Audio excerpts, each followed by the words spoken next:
let's talk about the planning process.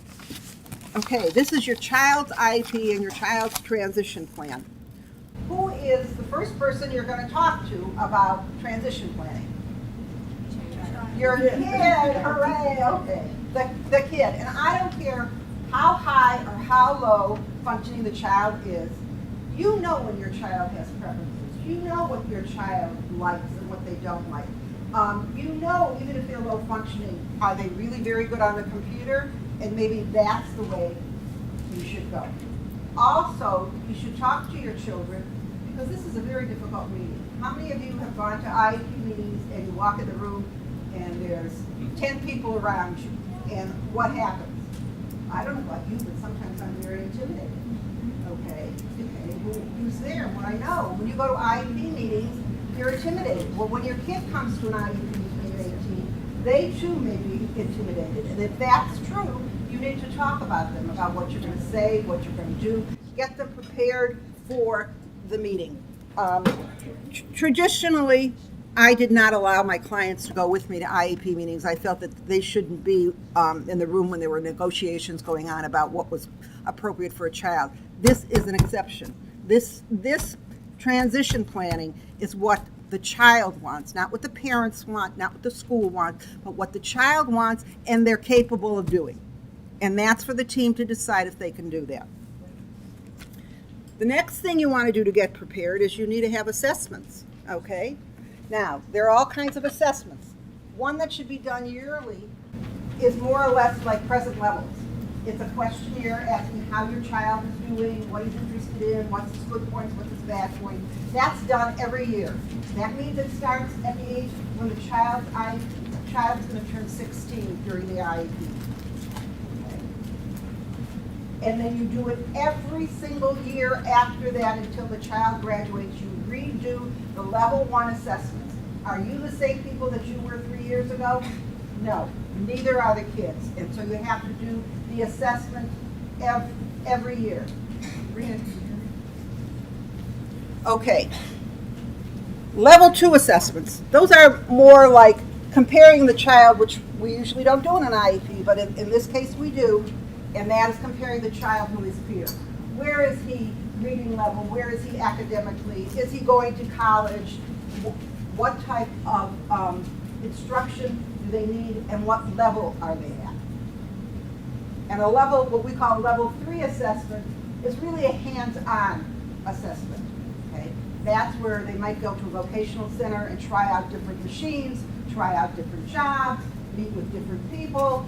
That's a level 3 assessment. It's more of a hands-on assessment that the teachers or the people at the agency will be there to observe and make notes and then come back to the IEP meeting, which is very important. So for the assessments, they should be done before your yearly meet.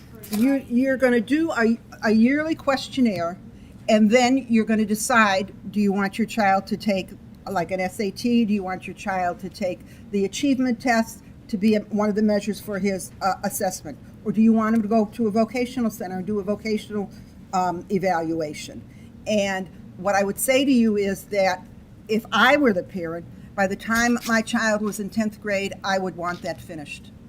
And if need be, it has to be repeated because there are changes, then you can repeat it. But you have to have a baseline, and one of the most critical things here for transition is start early. Don't wait. There are literally hundreds and hundreds of kids waiting to get into different positions in different places. And traditionally, as I said, we would come in April, and the child was leaving the school in June. And we would say, well, we would like to connect them with Department of MRDD. We would like to connect them with this agency or BVR. We want to see about a vocational scholarship. Well, what happens in April of that year? Everything's full. Everything is full. You must start early. A lot of people don't agree with that. I saw Rena shaking her hand. Louder? Oh, okay. But I think it's critical, or you're going to just get placed out because there's not enough people to go around, unfortunately. You must start at 16. I would want to have at least baselines all done by the time they're in 10th grade. So that I can, and there are things that you should be doing as they go along from grade to grade, which also will help them with transitioning. In other words, if they need help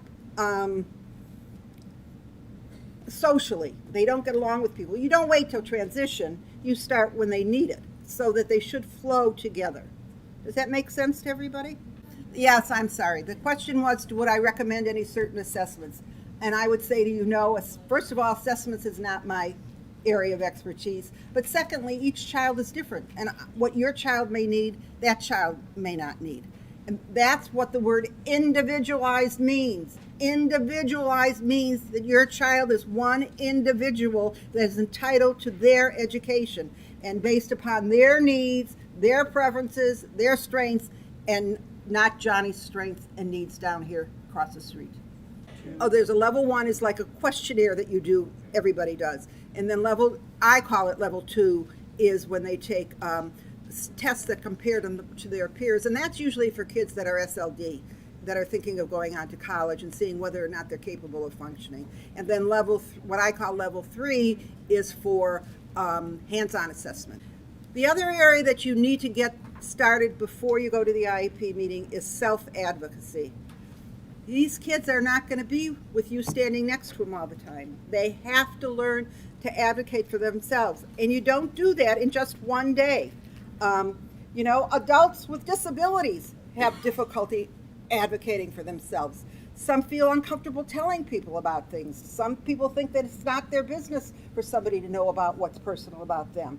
So this is something you have to work on consistently. First of all, do they know that they have a disability?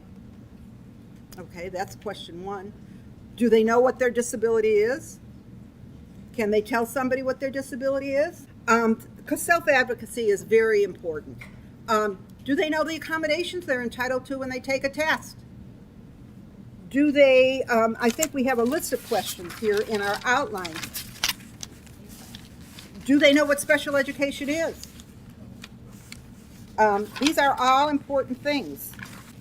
Do they know what an IEP is? And most critically, do they know what a Section 504 rehabilitation plan is?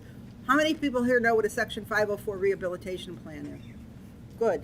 Okay, what's going to happen is when your child does go on and graduate after 21, or if they go to college with a disability, there will not be an IEP there for them. The only people obligated to provide IEPs are school districts and state agencies.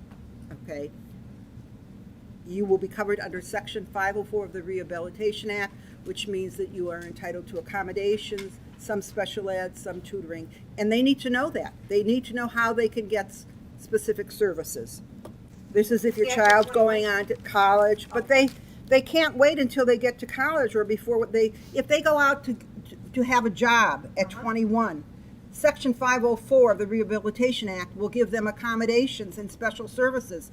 You have to teach the kids about this because they don't know about it. Not a lot of people don't know about it unless they use it. If you have a child that's limited verbally, there are ways of knowing what your child wants. There are pictures, there's augmentative devices. Sometimes your child can just tell you by a shake of the head that that's something that they're interested in. I don't want you to think that this is only for kids that are verbal. It is not. All children, I keep saying children, but all young adults and adults have to have some sort of communication system. And if your child is getting ready to go out into the employment world and doesn't have some sort of communication system, whether it be pictures, augmentative device, sign language, or I had a cousin that was extremely disabled. He knew certain signs to tell us if somebody was hurting him. He knew certain signs to tell us if he needed to use the men's room. And he never spoke a word. You have to know how your child is going to communicate. I can't stress that enough. All right, we've talked about IDEA generally. We've talked about the transition laws, and we specifically looked at the Code of Federal Regulations, which really gives you the heart of what transition training is all about. And we talked about getting ready and getting started for the meeting. And the most important thing that we talked about was involving your child, self-advocacy, and knowing what your child wants to do, and helping to prepare them for the IEP meeting.